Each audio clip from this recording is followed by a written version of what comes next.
Greetings, ladies and gentlemen, I'm the Investigamer, and in an attempt to get back to a regular video schedule, I'm going to start trying to structure my videos better. So from now on, this is what you can expect from one of my vlog videos. First, I'll jump into a general rant or discussion of something that's on my mind. Second, I'll talk about important news stories of the day, usually having to do with gaming. And finally, I'll close the show with a personal question to you guys, which I encourage you to answer in the comments below. With that said,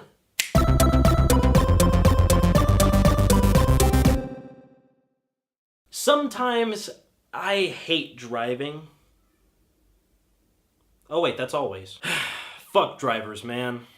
I was on a 3-lane freeway today, in the middle lane, and there's this guy on the far left lane, and of course he's in this Texas-sized truck, and he decides at the last minute, I have to catch this exit, otherwise my life is going to end as I know it.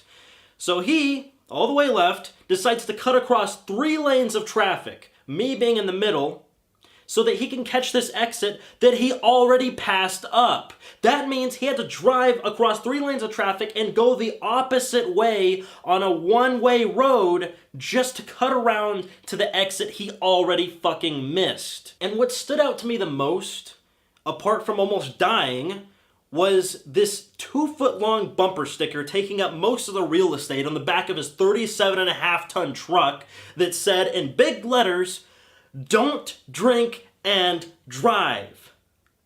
Mr. Truck Driver, people aren't going to take advice from a bumper sticker if they're too busy having to evade the fucker wearing it. So, Metal Gear Solid 5 released today, to much disappointment. Apparently there's a video going around of someone finishing the entire game in 18 minutes. And the game is reportedly only 2 hours long for the average gamer. Yikes. I've heard of bad replay value, but damn.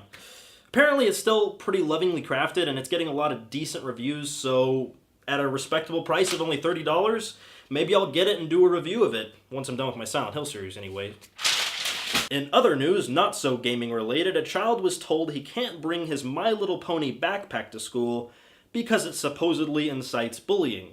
Ooh, actually, I think I made a mistake. I accidentally put that in the same category of me giving a shit. But on a more serious note, it is pretty stupid for the school to do this, and it's not fair one bit. Even as a person who's not a brony, I can admit that. But let's be honest, this would not have gotten any media attention if it wasn't for the brony culture on the internet. And there are a lot worse things that schools do all the fucking time that never get any attention. I'll give you an example. My school district, and a lot of school districts in America, we have ridiculous dress code standards that were created by people who have no idea what it's like to be a kid, who haven't been a kid for 40 or 50 years, who when they were growing up, grew up in this really conservative culture, and so they don't know what a dress code should be like. Let alone that one probably shouldn't exist anyway. You know what I couldn't bring to my school? Jeans. Yeah, I couldn't wear jeans, which made up most of my wardrobe. I also couldn't wear shirts like this with designs on them. I also couldn't wear shirts like this with stripes on them. I couldn't wear a shirt without a collar. I had to wear a belt, and I'm allergic to metal, so I couldn't have a belt buckle. Our school dress code was ridiculous. I couldn't have a beard.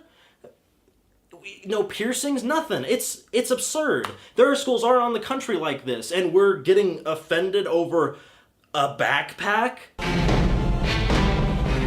Have you seen Hayao Miyazaki's newest film, The Wind Rises? And if so, what do you think about it? To me, The Wind Rises wasn't really a high-flying, action-packed Spielberg adventure, but more of a loving send-off to Miyazaki's film career, where he tackles a more non-fictional story instead of his usual bizarre, twisted, colorful, imaginative stories. It was actually really refreshing to see Miyazaki cover something much closer to home. You could tell he had a lot of love invested in this, and he took it to heart. But I do have one major criticism, and it's a very strange one. I thought that the romance in this movie was very underdeveloped, and the reason I think this is so bizarre is because usually Disney has these romances where they meet and then they're automatically in love. It's just love at first sight. It's this fairy tale bullshit romance that can never happen in real life. These people just fall in love and they don't even know much about each other. They haven't shared any dates. They haven't been, together for very long, and they just, oh, we're getting married. And in the last film that Disney did, or the last major film, Frozen, they make fun of this, and they actually are very progressive against this idea in this film. And Right after that, in America, we get this Miyazaki film that does not develop the romance at all. They share like 3 or 4 scenes, and then he announces his plans to marry her. They do not develop this romance much at all by comparison to other Miyazaki films. And it's just, how does Miyazaki pull something like this right when Disney is fixing the problem? The other minor criticism I have is that I watched the American release, so it was dubbed by all the English actors. And Joseph Gordon-Levitt was the main character.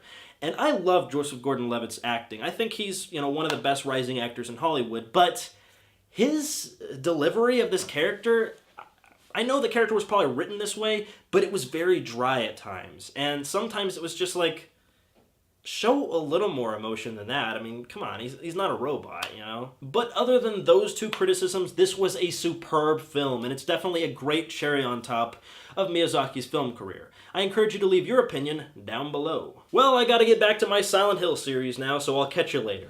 I'm the Investigamer. Never trust the crowd, only the investigation.